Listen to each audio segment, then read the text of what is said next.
Top 5 at 5. Brought to you by Gutter Helmet of Minnesota. Never clean your gutters again. Learn more at gutterhelmetmn.com. I got a pregame tweet from a listener who sent out a nice shot of the ocean from the beach on the north shore of Oahu, which I much appreciate. But it is worth mentioning here that the Hawaiian Islands are under a significant weather threat. Right now, I think it's Tropical Storm Layla is approaching first the Big Island. Lots of warnings, lots of watches. So if you're on your way to the Hawaiian Islands or already there, text us. Bradshaw and Bryant KFAN text line 64686 about precautions, what the conditions are like there, and what they might be expecting. We always love to hear from the Hawaiian Islands at all times of the year. Guardsy out today. Brett Blakemore in that chair with the top 5. Where are we beginning? We have to start with the NFL scoreboard just because we haven't been able to do an NFL scoreboard in months, and since February, really, since the Super Bowl. The first preseason games took place yesterday. A couple of divisions. Well, that's technically not true.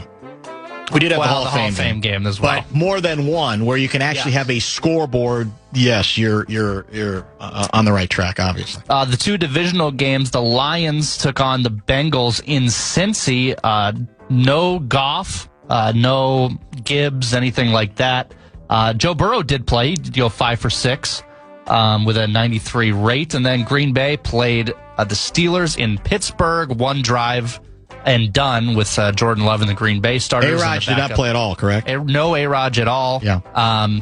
Story of the day from Green Bay side is that it looks like the kicker is serviceable. Okay. That's big. We thought McManus was serviceable until he wasn't, so it doesn't really mean much, but he was 4 for 4. One of them didn't count because of a penalty on the Steelers. What's the Micah update? Is there anything new on him? The circled date for return is week 6 against the Cowboys. Right. So that's best case is the latest. And then it looks like Josh Jacobs will come back to practice next week, hopefully, with a groin injury, if he's even allowed to play. Oh, yeah, that's right. That's true.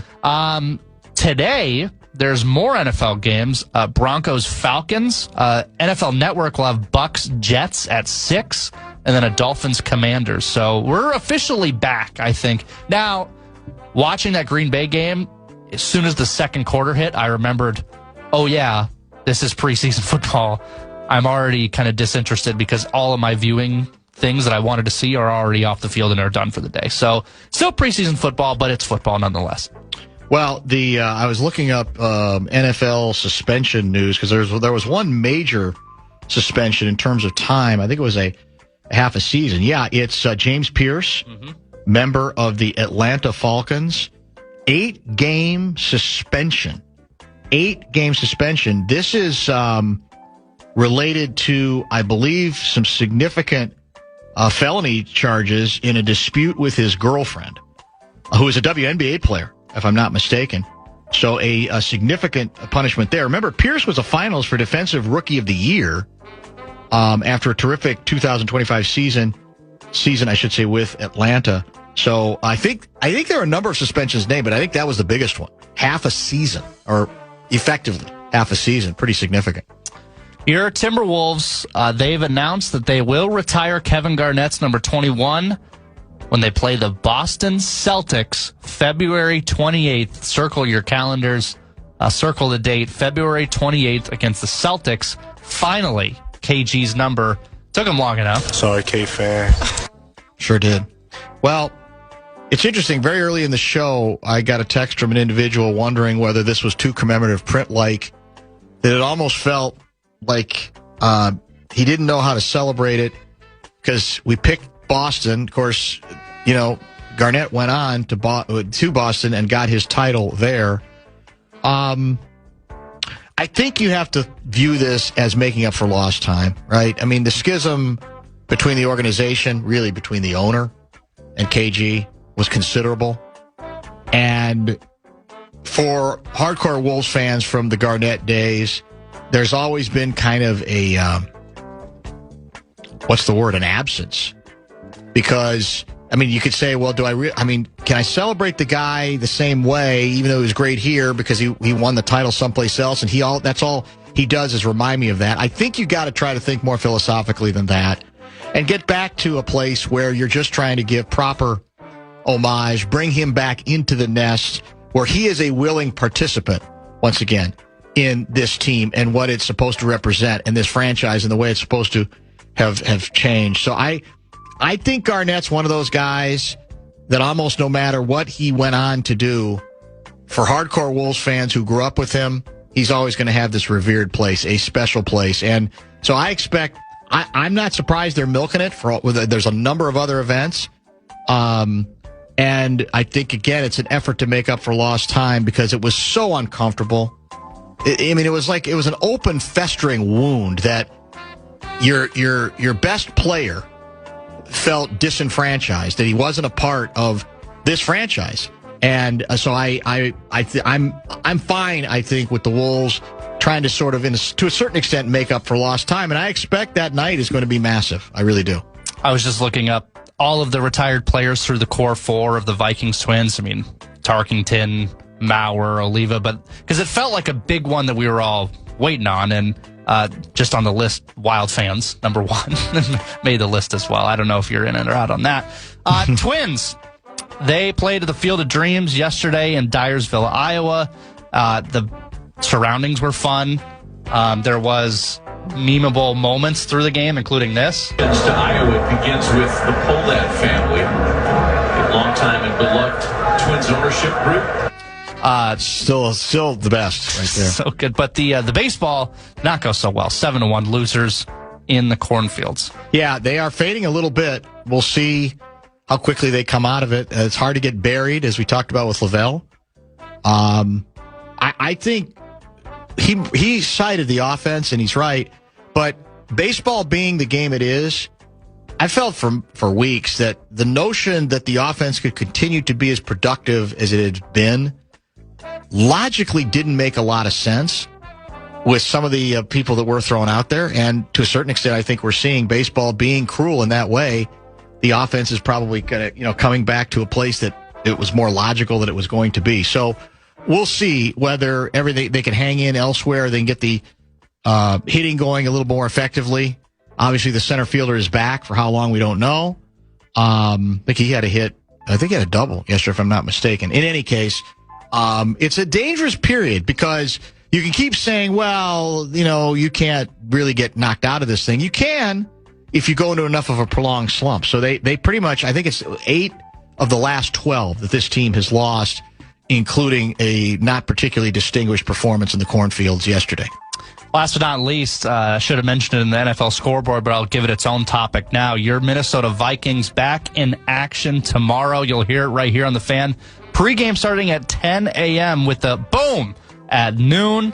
Vikings, Giants, and also the simulcast will include Justin Jefferson in the third quarter, which we love. We love when KOC comes on. Yes. We love when Justin Jefferson comes on. Just hearing any bit of communication during the game is always cool. So Vikings finally back tomorrow in East Rutherford, New Jersey. You did not even toss a morsel to Fallness, did you?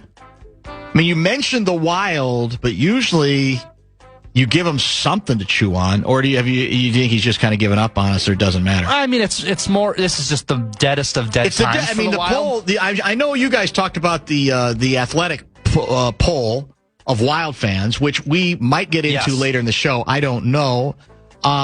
But again, that's really not news, right? Mm-hmm. That's interesting stuff to chew on, what the fans are thinking about, who's various decisions that were made.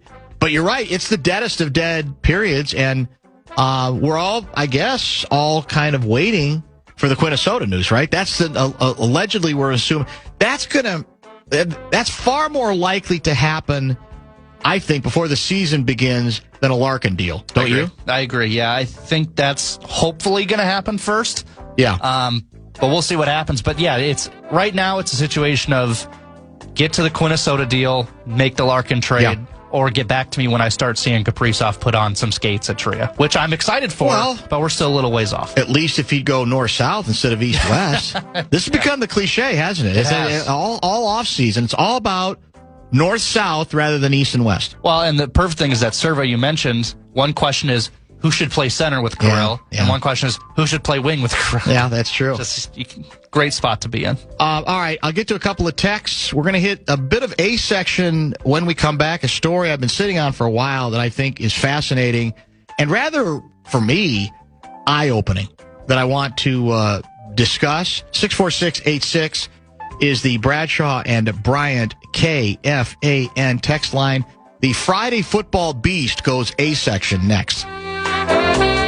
Bumper to Bumper with Dan Barreiro. Apple, you could win 2 tickets to more than 50 Minnesota sporting events, including the Twins, Wild, Timberwolves, Aurora, Lynx, Loons, Frost, Gophers, and more. Now through September 30th, visit MNSEGoldenTicket.com for locations, hours, and details on how you could win. Brett Blakemore, we are living in a different world, one could say. Example, Little League World Series, regional action. Occasionally, there'll be a player at the plate, and they'll be trying to humanize that player, and they'll put up on the screen his favorite TV show. And I happened to look up earlier, maybe when we were talking with Ben Gessling, I don't remember where the player was from, but his favorite TV show was Dr. Pimple Popper. Dr. Pimple Popper, still a thing, I guess, and kids are wired, I guess, a little different than they used to be. Favorite TV show, mine might have been like the Three Stooges. His Dr. Pimple Popper. I have not watched a minute of that show. The concept of it is so gross to me that I just don't think I'm all that interested. But I know for some people, it's riveting. Have you ever watched Dr. Pimple Popper? Sometimes it comes up on like my algorithms. Yes. And I don't seek it out, but when I see it, I can't help but stick around. Because there is something about this person's got a big lump on their shoulder. Right. And then you see it and it's gone. And you go, oh, that was kind nice. of a feel-good story. But then the process of the process I can't, yeah, because they show it. You know. That's the whole point, right? Oh, yeah. That's the point of it. 808 guy. I'm located on the southern part of the Big Island of Hawaii. Layla is not a Category 1 yet, but projected to reach Cat 1 tonight. 14 to 20 inches of rain expected over the next 48 hours, depending on elevation. Skol and aloha. Now, that sounds like 808 guy now lives on the Big Island, which always interests me. The people who move permanently from, let's say, the Midwest to the Hawaiian Islands. So I hope he is safe. Hope things go well there, and I very much appreciate the update. Any more Hawaiian Island updates in the wake of that rather sobering news about potentially a hurricane heading directly into near, I guess I should say, the Big Island, and then maybe a little bit of Maui getting hit eventually too. 64686, the Bradshaw and Bryant KFAN text line. I've been sitting on a story for a while, and it's going to take a little time to build on it and develop it. I think it'll be worth it for those interested in our departures into the A section. It's written by a reporter, writer who I've quoted many times before. He writes these days, I think, pretty regularly for The Atlantic. I think he's a staff writer for Atlantic.com. His name is Michael Powell. I view Michael Powell as the kind of writer I respect right now who it's clearly a left of center publication across the board, but he is part of the army of writers that I respect in that he follows the story, regardless of where it goes. Not afraid to ask questions that maybe some progressives, at the very least, would not want to have asked at all, or they'll pretend that these questions don't even really exist. He finds stories to sort of, I think, sometimes question that status quo in that community. And, by the way, he is just as capable of savaging right side of the aisle as well. That's why I respect him.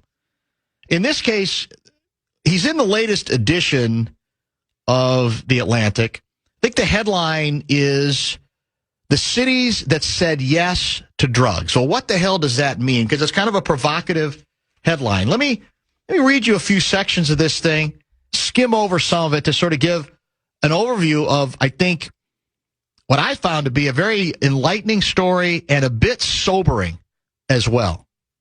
He writes, late last year, I walked roughly a mile from downtown Seattle to the working-class neighborhood of Little Saigon and came upon a montage of human despair.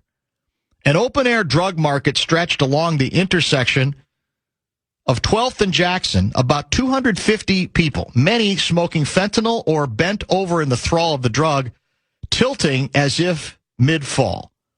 3 women lay passed out on the sidewalk, their chests slowly rising and falling, while fellow addicts stepped over them and dealers made sales. Young boys, school bags on their backs, stood on a far corner and watched.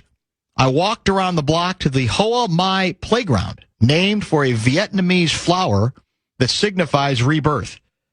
City workers had installed gates to keep drug users away, but at 4 p.m. on a Wednesday, I counted 27 people smoking drugs and nodding off, no children in sight. Half a mile to the south, in the Beacon Hill neighborhood, I visited a 10-acre park named after the Filipino nationalist Jose Rizal. It has a playground and the remnants of an apple orchard, and at night you can peer downtown and see the city lights. As I arrived, a drug user squatted next to a child's slide and relieved himself. Others had set up tents and colonized the park pavilion, where they heated fentanyl on tinfoil and inhaled the fumes with glass pipes. A few went old school and rejected it. I should say, and injected it. Opposite of rejecting it. Across the street, I spoke with Angelina Monseger as she waited at a bus stop. When she was a kid, she told me she and her father ate candied apples in the park, watched 4th of July fireworks. A few weeks earlier, she and her 6-year-old daughter had gotten on the bus and seen a man smoking fentanyl on board. Are you serious? She'd shouted at him. My daughter has asthma. I asked if she'd call the police. She smiled at my naivete. All the city does is send out teams who hand out aluminum foil and fentanyl pipes. He notes with this setup that Seattle is one of the wealthiest and best educated cities in the world. It can afford to try various strategies to address its drug epidemic. Yet many of the city's leaders, apparently supported by voters, view enforcing bans on the open sale and use of narcotics and forcing addicts off the streets and into treatment as akin to an act of state repression. He notes that Seattle is like a striking number of other liberal American cities that has embraced a radical form of what's called harm reduction, a philosophy about treating addiction than a scientific approach to it. Harm reduction philosophy is police and outreach workers should, quote, meet the addicted where they are. New York State Department of Health describes it as a social movement committed to building leadership among drug users. He gives a long background into the history of harm reduction, born 50 years ago, as he says, of an admirable humanitarian impulse. Most basic ideas, such as providing clean needles to users, deservedly draw broad support. There's a debate to be had, though, about whether this approach has saved lives or added to the carnage of America's terrible drug epidemic. He lays out some stats that indicates that it hasn't been all that successful at all, including from 2016 to 25, 7,089 people died of overdoses in King County alone, which includes Seattle. That's 7 times the number of homicides in that particular period. He notes that a guy named Keith Humphreys, a Stanford psychiatry and behavioral sciences professor, former advisor to President Obama, supports needle exchanges and opposes the widespread jailing of users. But when he argues that drug policy must take into account the impact on communities, he told me some critics dismiss him as a reactionary. Their arguments, he said, sound a lot more like gun rights and vaccine refusal. It's no longer about the whole population. It's about the subset who use drugs. In the piece, it is noted, and we've talked about this previously with some the help of other writers. Michael Powell points out that San Francisco, Philadelphia, there have been some historically liberal places in which there's been an effort to rein in the excesses and damage done across the board of harm reduction policies. But it still has a pretty, I guess you could say, fairly significant hold as well. He talks about Canada, Vancouver in particular, has spawned dozens. Vancouver's model has spawned dozens of injection sites across Canada. By 2020, the rights of addicts in the province had edged toward the fantastical. Listen carefully to this. In 2023, the province decriminalized small amounts of certain hard drugs. One hospital instructed nurses not to confiscate fentanyl or meth from patients and not to restrict suspected dealers from visiting patients. When British Columbia banned illicit drug use within 50 feet of a public park, playground, or swimming pool, the provincial Supreme Court blocked the law, ruling that it could cause irreparable harm to drug users. Harm reductionists had the force of a bulldozer, is the way one professor who studies addiction at Simon Fraser University put it. Michael Powell notes that some addicts learn to game the system by obtaining daily allotments of hydromorphone pills. 15 or more a day was typical, and then selling them to dealers in exchange for stronger fentanyl concoctions. Dealers could then sell the original pills on the corner as well. Consequences predictable. Over the course of 2 decades, many thousands of drug users poured into the downtown east side and other Canadian neighborhoods in search of narcotics. Overdoses spiked. 2014, British Columbia recorded 369 overdose deaths. In 2023, that figure peaked at more than 2,500. He makes a stop also through a park in Toronto to a fence with hundreds of purple ribbons tied to it. Each ribbon represents a resident who had died of an overdose. And he writes that he was unavoidably moved. Then, as I read a leaflet, I realized that the memorial was the work of the Harm Reduction Advocacy Collective, described as a liberation movement of people who use drugs, along with public health professionals and academics who, quote, stand up for the rights of drug users. It's one of a number of similar groups in Canada, such as the Substance Use Health Network, which condemns anti-euphoria prohibitionist principles such as the idea that illicit drugs are inherently bad. The good news is British Columbia is starting to rethink its runaway experiment with some changes in 2025 requiring addicts to use the Safer Supply program to consume their prescribed narcotics in front of a pharmacist. And earlier this year, the drug decriminalization program also expired. Progressive activists and journalists tend to talk about forced treatment as a conservative-driven return to a carceral state, but considerable data shows that addicts who enter mandated treatment are as likely to avoid drug use and rearrest as the relatively small number who seek treatment voluntarily. Now, he also comes back here to the United States. Burlington, Vermont, sits on Lake Champlain, the mountains rising on the far shore, a beautiful city, but its drug scene is not covert, spreading over downtown and several neighborhoods. Users pitch tents in churchyards and parks and along the waterfront.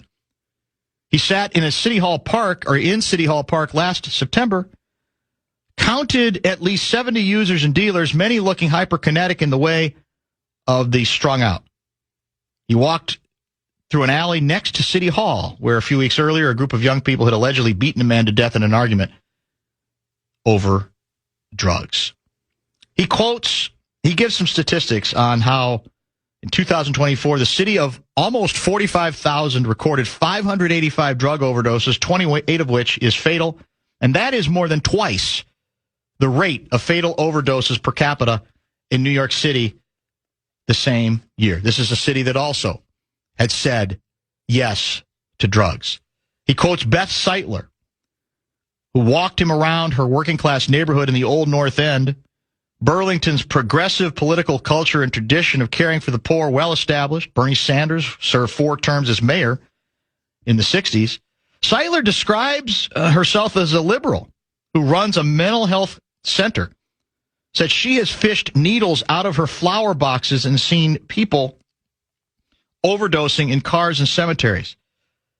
She carries naloxone, is I pronouncing that right? Naloxone, which is a medication that many of you know can reverse an opioid overdose. When she walks her dog, one morning she saw a young woman on the grass near her porch wearing underwear, a bra, and sandals. There was this beautiful woman, absolutely beautiful, sitting there trying to find a vein and inject.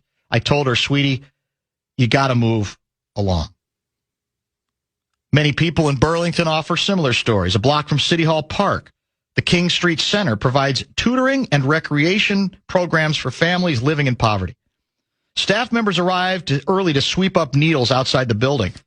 And when drug dealers began playing dice out front last summer, Shabnam Nolan, the executive director of the center, called the police, who eventually chased the dealers away. Here's the key quote. We've tried to sound the alarm, and yet people are not taking us seriously enough about what's happening. Why does a drug user's right to dignity overtake a child's right to come to our center without seeing blood and needles? It's as if we are frozen with fear that someone might see us as uncompassionate. I think it's the key sentence in the entire piece. And it's philosophically, I think, the key to this whole story. It's all about, to me, proportion and a sense of proportion. And even if you are compassionate and don't believe that we can put away everybody who uses drugs, the notion that in so many cities, mechanisms have been put in place that do a lot more to protect the right to dignity of drug users than they do to protect the rights of the larger population, including children, to just exist and to live in a relatively safe and peaceful environment that does not include seeing exactly what they have to see. He quotes in the piece a number of progressives who continue to push back on him. He tries to fight, I think, the good fight to raise, you could say, legitimate questions about the balance being out of whack here, that even with good intentions on the front end, the statistics don't even indicate that this is making drug abusers safer, and that as you use this approach and double down on this approach and hammer any lefty as being some sort of right-wing crackpot, if they raise questions about the effectiveness of this approach and the cost, emotionally and otherwise, of this approach, is in terms of how it affects other individuals, including children, that's where I think the conventional wisdom needs to be continually challenged. 170, the business community in Burlington has attempted to push back. You know how that goes. Well, they're conservative. Yeah, the businesses. Yeah, all they care about is making money. Why should they? They're not compassionate enough to understand exactly what's going on here. But they nevertheless push back. Merchants feeling abandoned.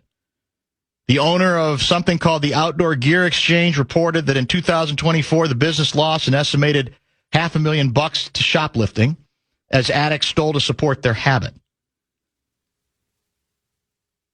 The owner of another place called Homeport, a 40-year-old home furnishing store downtown, said he lost $100,000 to shoplifting in 2024, forced to hire a security guard.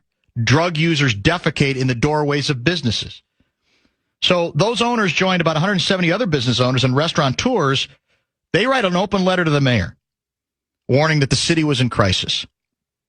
Tone reasonable. They sought treatment for addicts, not incarceration.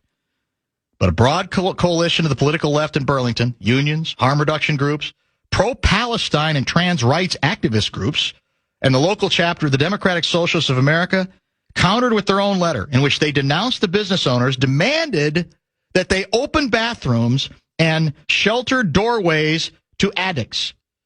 To call for more police to help address the city's drug problem, the group wrote, would further harm our most vulnerable community members.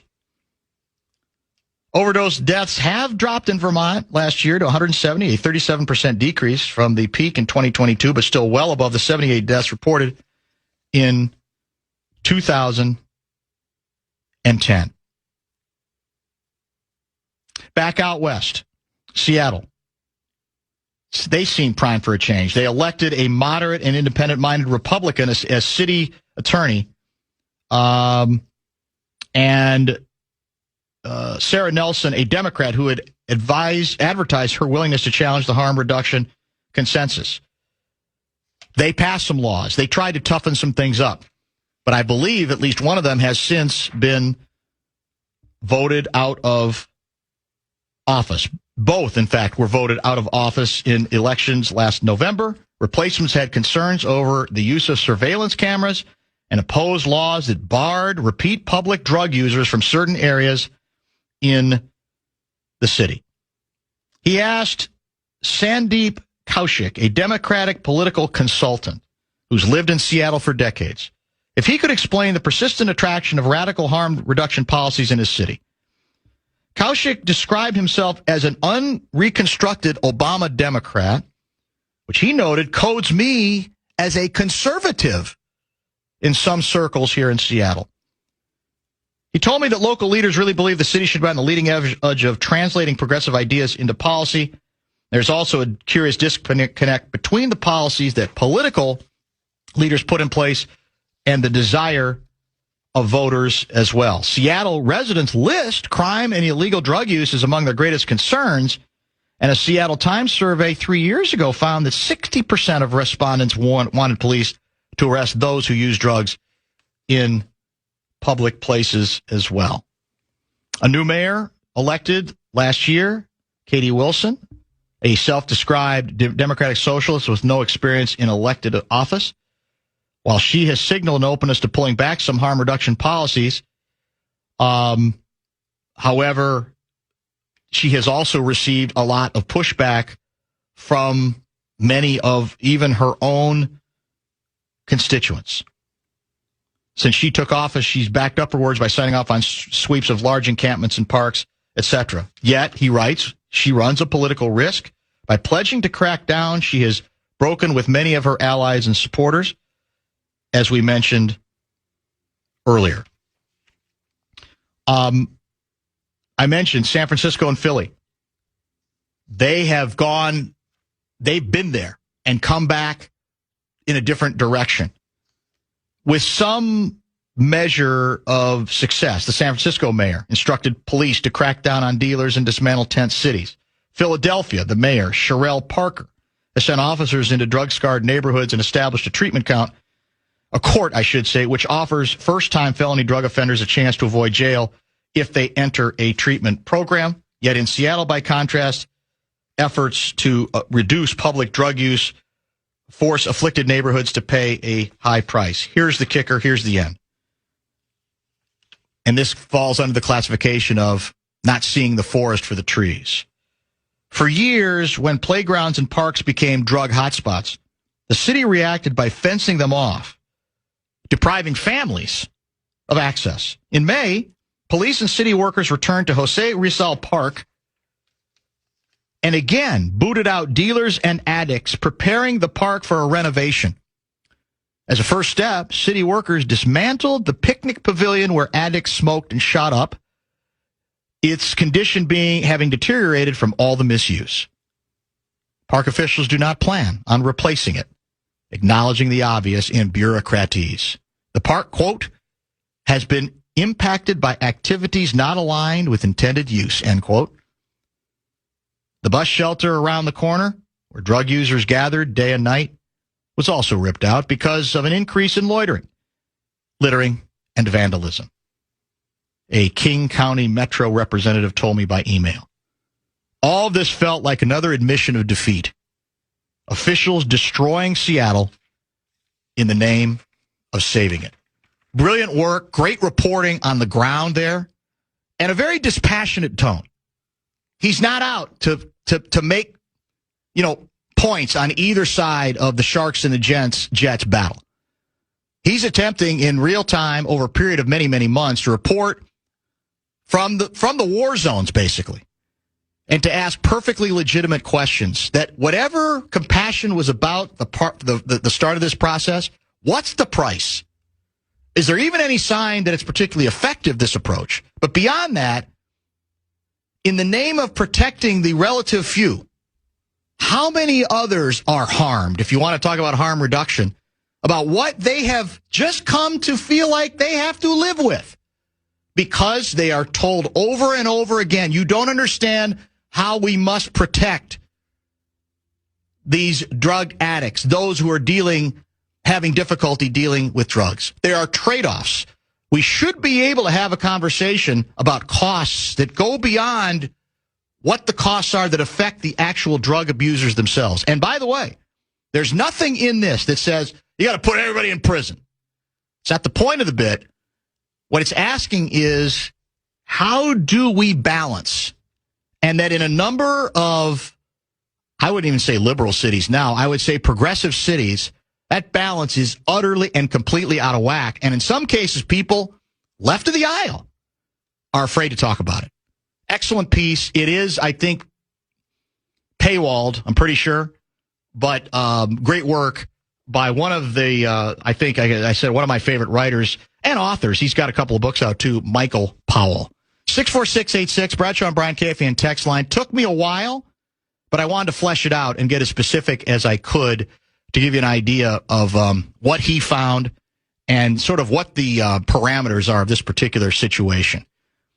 Let's get some text going. We'll return to the toy department at some point as we continue the Friday football beast here on The Fan. You're listening to Barreiro on The Fan. This is what football sounds like. Download the iHeartRadio app, search NFL. All of America have returned, and we're giving them away all summer long. You can stop by KFAN events wherever you see the KFAN Street Team out and about to get yours, and you can go to Mall of America and redeem them for exciting prizes and great deals. See a full event schedule, KFAN.com, keyword calendar.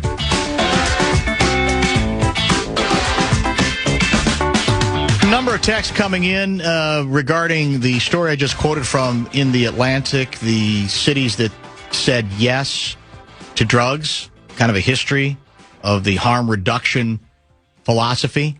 A pretty good effort to shatter some of the illusions that are at the center of it, both with anecdotes and facts, statistics. And that's what I love. It's a combination of both by Michael Powell. And I think it's his attempt to, in quote-unquote progressive cities, to challenge, to push back a bit. And maybe even to make it easier for certain lefties who have been afraid, certain Jets who've been afraid to speak up on this because they'll be viewed as crackpot conservatives if they do it, to say it's okay, given the price that's being paid in a number of places. Some of the anecdotes were depressing, others were infuriating, as far as I'm concerned, about some of the rules about you have patients in a hospital, let the dealers continue to come in and sell. It's almost a satire. But I think it's performative. I think it's another example of the sort of performative politics we have going on here. Rude Paul writes, sometimes I wish I had an ox to be gored between the special needs liberals and an extremely powerful gun lobby that stokes fear of the inner city to boost gun sales. Where's the common sense political movement? I'm waiting. Well, not sure that you can wait. I'm not sure. You'd like to think that some of the reversals in a few cities, as I said, including San Francisco and Philadelphia, might carry. Those stories might spread. And the X factor but what you can't account for is voters. We talked about this regarding even, the Minneapolis City Council. There are a lot of lefties who are bothered by the city council approach in Minneapolis, but the voters speak. So to a certain extent, you could say the individuals who are in the city council, in several cases, they ran on the approach that they are using. So as long as the votes keep coming in, you say, well, then maybe people are getting exactly what they want, and then we shouldn't be surprised that we have some of the outcomes that we have seen as well. 64686, Bradshaw and Bryant, KFAN text line. Harm to drug users, but no worry about innocent kids makes my blood boil. It should. Because there has to be a better accommodation, I would say. Smarter accommodation. When in many of these cities, according to this piece, the facts don't even indicate that this other allegedly more humane approach actually helps more individuals get to a better place who are dealing with drug addiction. And many of the people quoted are not saying we want to put everybody in prison. But they are saying we got to open our eyes and see the larger ramifications to what this approach does. I'll go back to the key quote from the individual who runs the King Street Center in Burlington. The place that is there to provide tutoring and recreation programs for families living in poverty. When does a drug user's right to dignity supersede children's rights to come to our center without seeing blood and needles? What's the cost of that? Again, if we want to be humane, what is the ongoing cost? What is that doing to the brains and the emotions of the kids who are attempting to take advantage of what that particular center is and how it's supposed to operate and what it's supposed to be doing? If you're simply patting yourself on the back that we're giving drug users a greater sense of dignity, you can't leave out the rest of it. At what cost you are taking this approach. And if you're the end of the story, if you're shutting down stuff because you've given up trying to figure out what to do because you want this humane approach with the drug users, so you've got playgrounds in places that were intended for common use. Well, what are we going to do? Well, we just got to shut them down. Not being used for the right things. What kind of message does that send? You're supposed to feel good about that in your community? It's rather sad. And somebody had texted earlier, well, it sounds like you're surprised by this or you didn't know about this. No, we know about it. We've talked about it several times before. But it does still need to be discussed, and I think, and called out, especially when a story is done as effectively as this one is, in hopes that people at least think about it. Certainly needs to be, at the very least, thrown into the mix, one could say. That shouldn't go away. And the last time we discussed this, I think it was about somebody had spent some time in San Francisco and noticed a number of changes they concluded in a better direction, because it's almost like San Francisco has already been there, where some of these other cities are stubbornly clinging to, including Seattle, this romantic notion of what we pride ourselves on as being even more progressive, just so we can say we are, and so we can protect those individuals without any presumed concern about the cost that is involved in it. So there should be more discussion about this. And this story, by the way, has resonated in several of those communities. I've seen several stories out of Burlington publications, Burlington, Vermont, raising in fact, doing some fact checking and finding out that his information on the fact side of it is pretty accurate. There's some discussion out west as well. It's the kind of story that has seemingly resonated. Whether it leads to any policy changes, then you're back to, well, who's getting voted in and who's not. You have to I guess you have to decide how much of a priority it might be to you. We'll get to a couple more texts, and then including one from Dr. Phil out of St. Michael, and then maybe some more toy department talk. It's always safer there. Maybe a little bit more previewing Vikings preseason opener.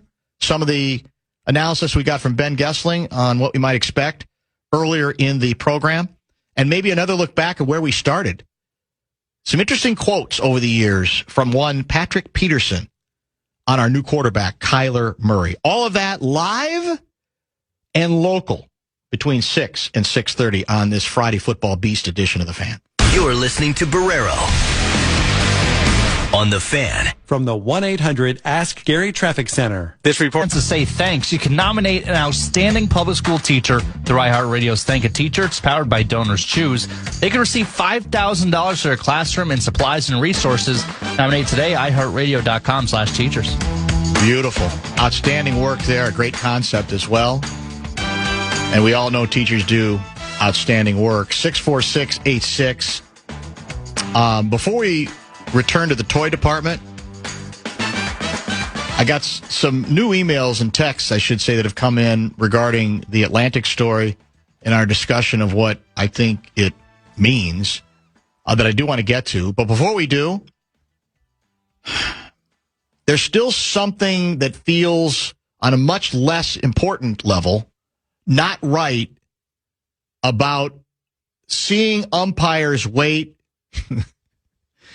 for a replay decision on a challenged call be adjudicated in the Little League World Series. I get it. The games are on TV, so that makes it bigger. But I'm enough of a romantic in that case to say, it's Little League, man. Umps made the call. Move along. But that's the world we live in, and you love it because you live for replay at any level. You know why? You want to get it right. You got to get it right. You got to get it right, even when you're 12 years old, right? I mean, they're going to remember this Mountain Region Championship for the rest of their lives, Dan. Yes. So you got to get it right. Well, right now I think Nevada's more likely to remember it than Montana because Nevada's dominating 9-2 in the top half of the sixth inning. My home state's going to represent the Midwest.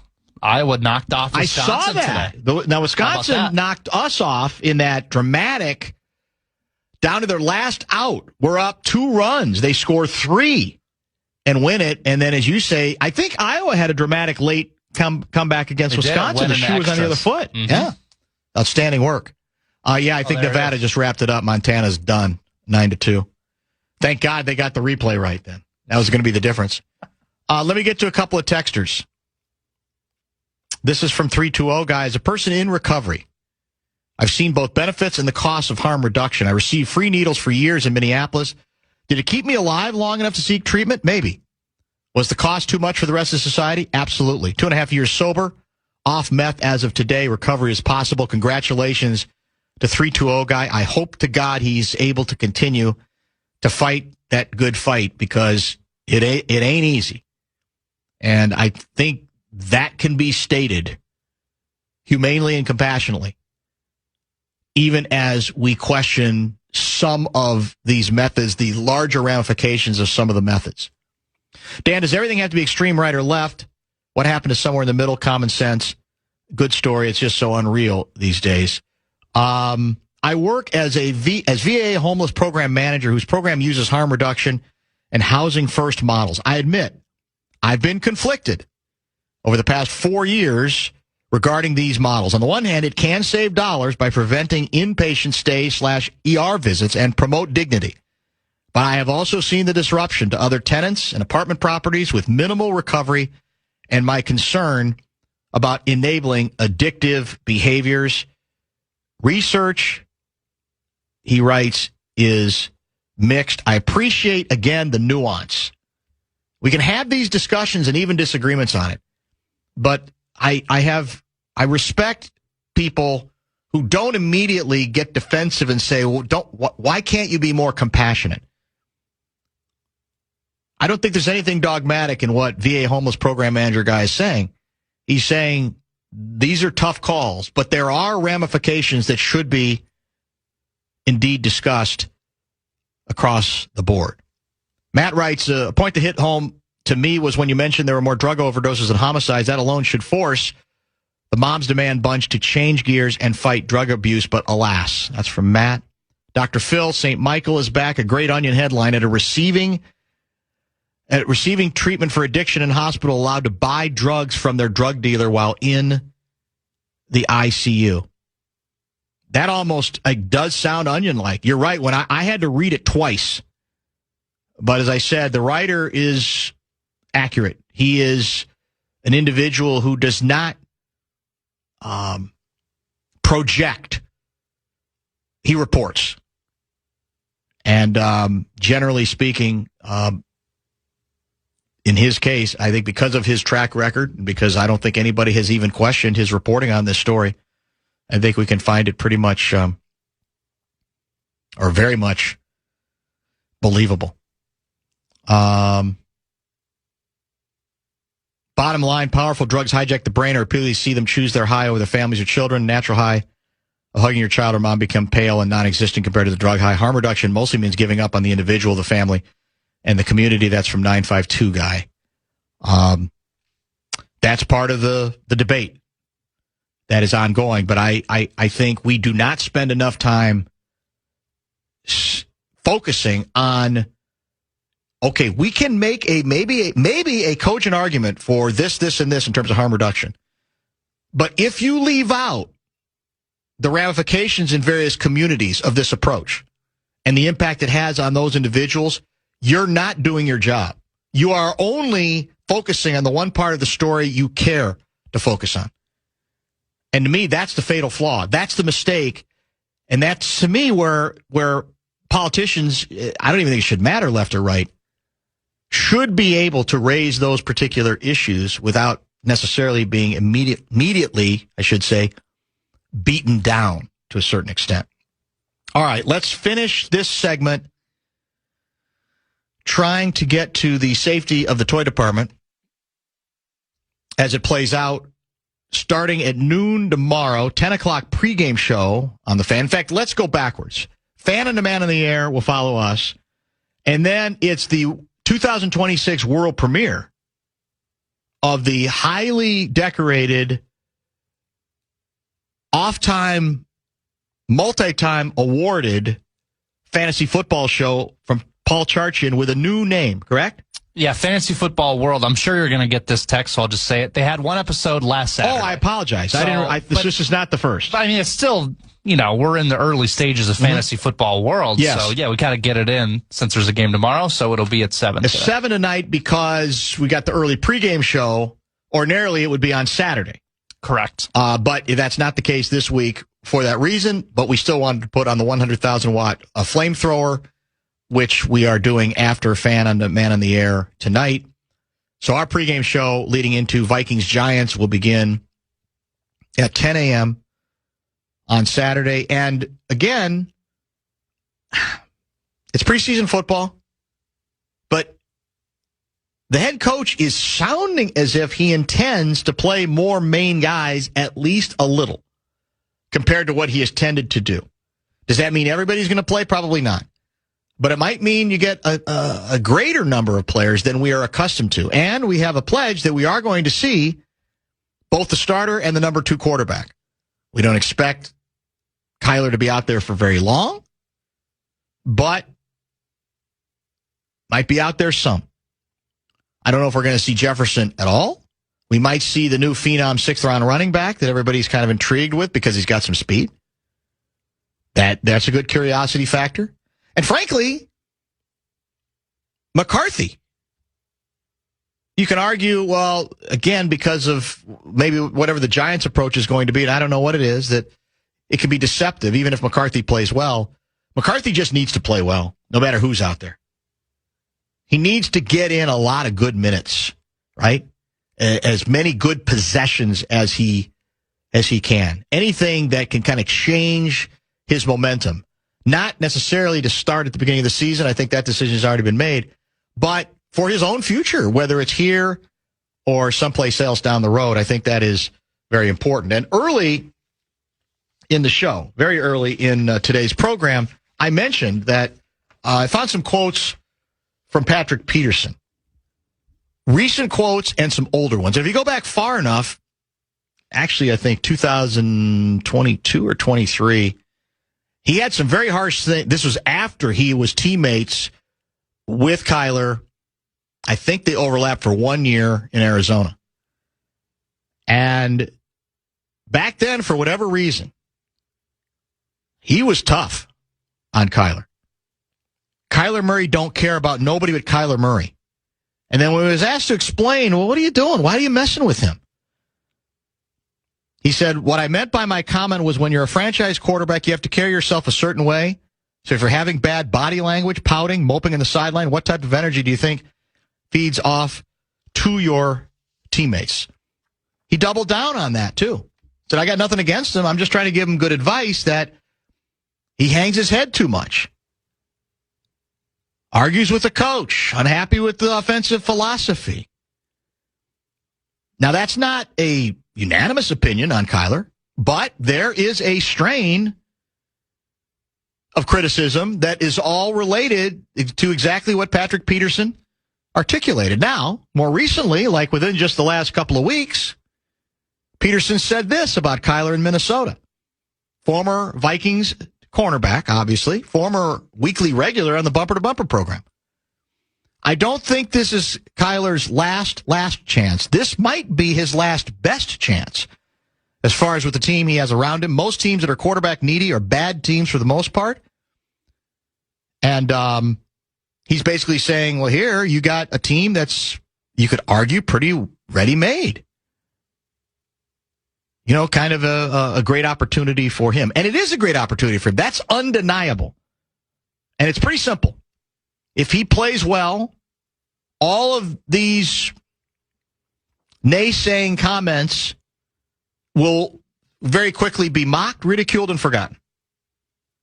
If he struggles, then you will hear more of this come up as well. That's sort of the situation that we now find ourselves in.